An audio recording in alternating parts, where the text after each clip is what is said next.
Good afternoon বন্ধুরা, সকালে কেমন আছো? আশা করি সকলে ভালো আছো, সুস্থ আছো। আমিও ভালো আছি, সুস্থ আছি। তো দেখো এখন বাজে দুপুর 2টো। তো এখন চলে এসেছি, তো এখন থেকেই ভিডিওটা শুরু করলাম। তো এটা দেখতে পাচ্ছ, এটা হচ্ছে তুরাগ নদী। তো এইটা হচ্ছে ছোট একটা পুকুরের মতো। এই পুকুরটার পাশে, ওই পাশে যে এই যে বাঁশের বেড়াগুলো দেখা যাচ্ছে, ওই পাশ থেকে নদী, বড় যে তুরাগ নদীটা, সেটাই আর কি। তো আমি এখন আছি আমিনবাজার। তো সেখানে আসছি ইট কেনার জন্য। তো সে চিন্তা করলাম তোমাদের সাথেও শেয়ার করি।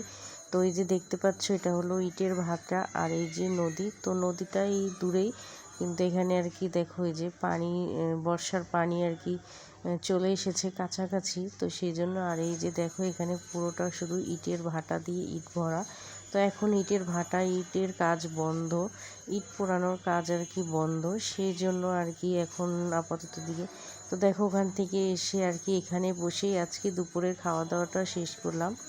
তো এই ইট ভাটাতেই বসে আজকে আমি হাজবেন্ড খাওয়া দাওয়াটা শেষ করলাম, কেননা আজকে যেতে পারিনি, এখানে দেরি হয়ে গেল।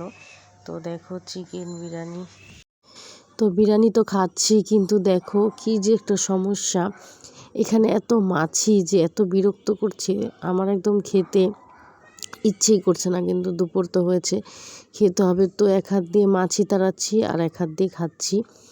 তো খাওয়া দাওয়া করে এখন বেরোবো। যে শক্ত ইট মাথায় পড়লো একটা, শেষ জায়গায়।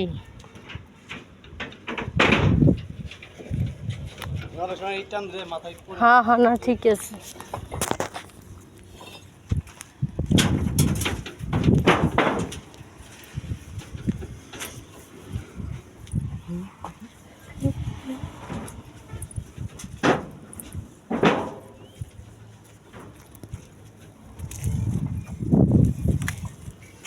তো এই যে দেখো, এখন বেরিয়ে পড়লাম। তো চিন্তা করলাম, আমরা যখন ওখানে ইটা নিয়ে আর কি জায়গায় যাব, তো সেই জন্য চিন্তা করলাম এই ইটার গাড়ির সাথেই যাই।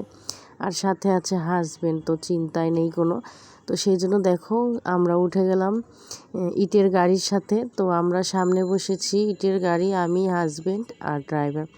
তো এই যে এখান থেকে একটু মনে হয় গাড়িতে গ্যাস বা তেল হয়তো ভরবে। তো আমি এখানেই বসে আছি, এই যে। তো বসে বসে একটু ভিডিও করে নিচ্ছি। তো দেখো, আর এই যে হাজবেন্ড বলছে আমি গাড়ি চালাই। তো সেই জন্য আমি বলছি না, এটা করো না, হঠাৎ করে কিছু হয়ে গেলে তো আমরা দুজনেই মরবো। তো সেই জন্য